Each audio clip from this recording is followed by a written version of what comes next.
So in a recent video, I talked about releasing your first song, whether, again, you were new to music and wanted to release your first song or you hadn't done it in a while, or new to releasing music on DistroKid, which is how I do it, which is one of the ways that I recommend, one of the best ways I recommend to release music because it's one of the best streaming for distributors out there for streaming platforms and all this stuff.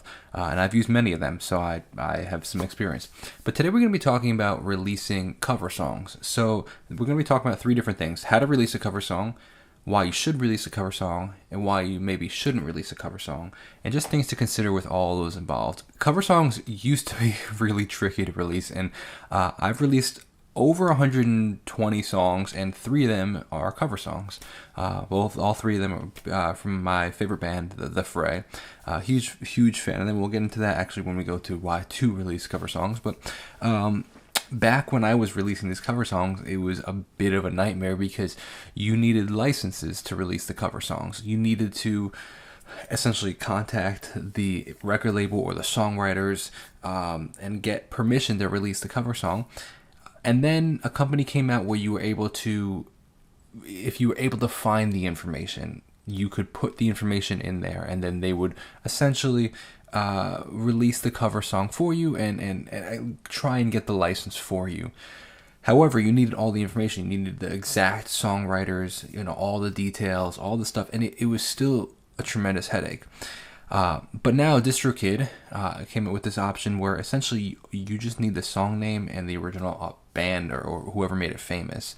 And it's super simple to release, and I'm going to show you, walk you through how to release it and how you would go about that. And then we're going to talk about how to, why you would consider, why you maybe wouldn't consider. So let's get right into this. First thing you'll do is go to the DistroKid website, and if you have an account, obviously sign into your account. If you don't have an account, well, create an account, but there's actually a link in my description.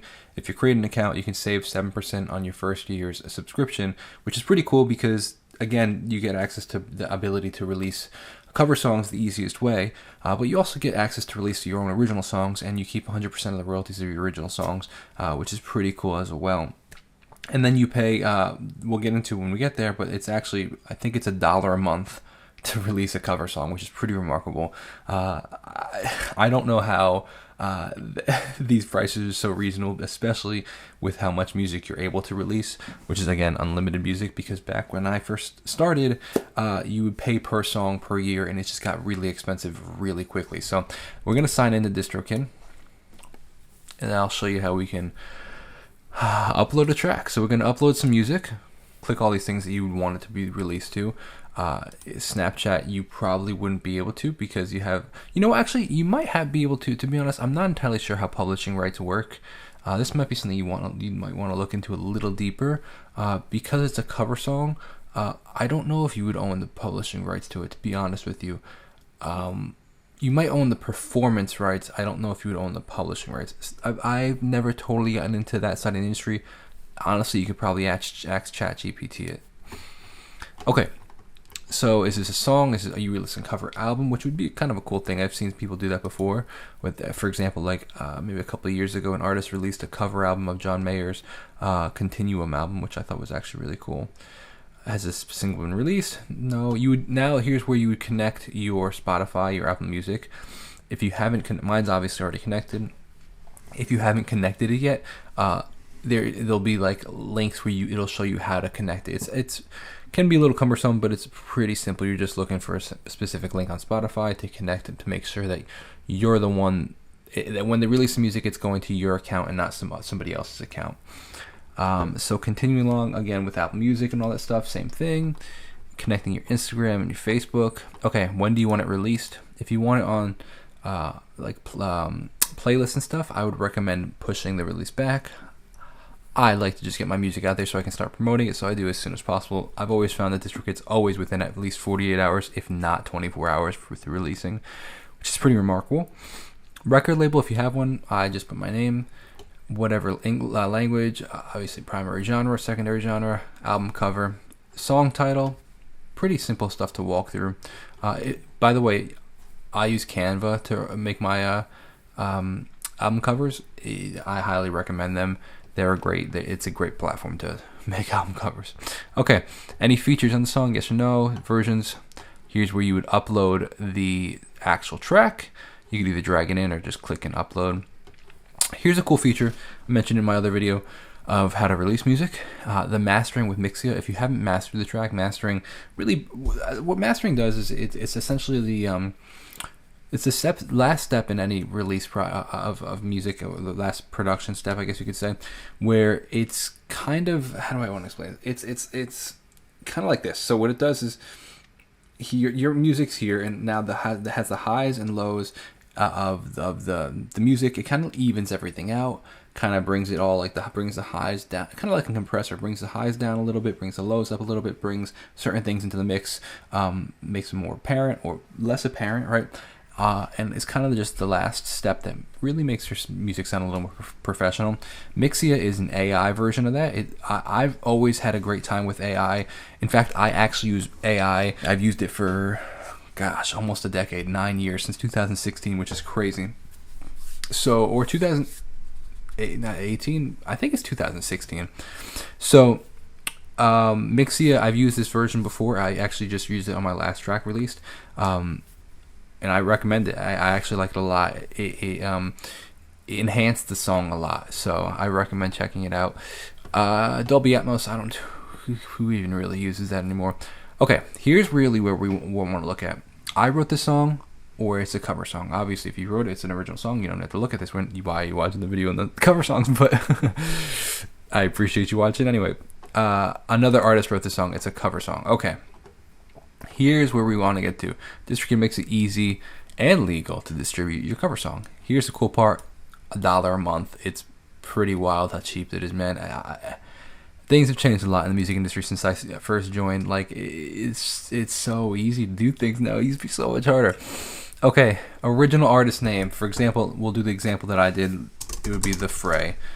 Original song name: Over My Head, Cable Car.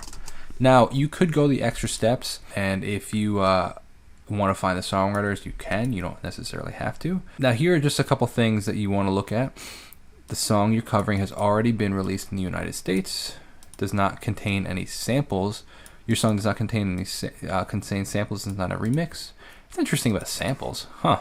I'm surprised. I might reach out to them about that, because I'm curious. Like, you can't use like a splice sample in that. I don't know why you wouldn't be able to. That seems strange, unless they're saying, I wonder if this needs to be rewritten. I'm gonna reach out to them. Actually, I'm curious about that.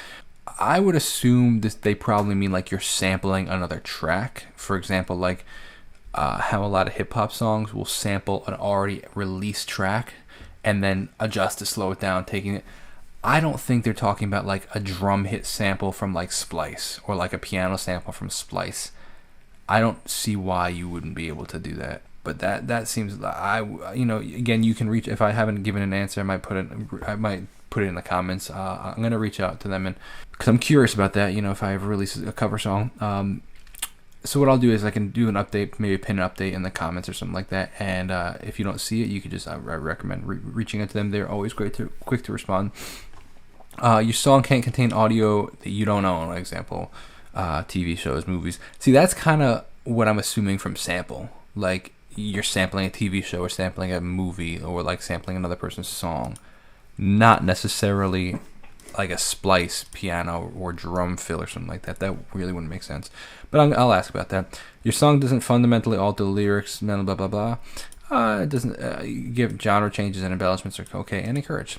Cool. Can take 14 days up to the release to get the license. But it's, again, pretty remarkable that they're doing this work for you. You used to have to do this work yourself. Again, yes or no questions. Instrumental, is it? Are there lyrics? Is there explicit lyrics? Here's where you want to choose like the best part of your song that you want featured on like TikTok and Instagram and all that stuff. Choose the pricing of your songs. Here's now a new step with Apple now creates. So like, this is a new thing from Apple. At least one performer. So for example, it would be like vocals by Jacob Restituto, you know what I mean? Or like piano by Jacob Restituto, whatever the case may be.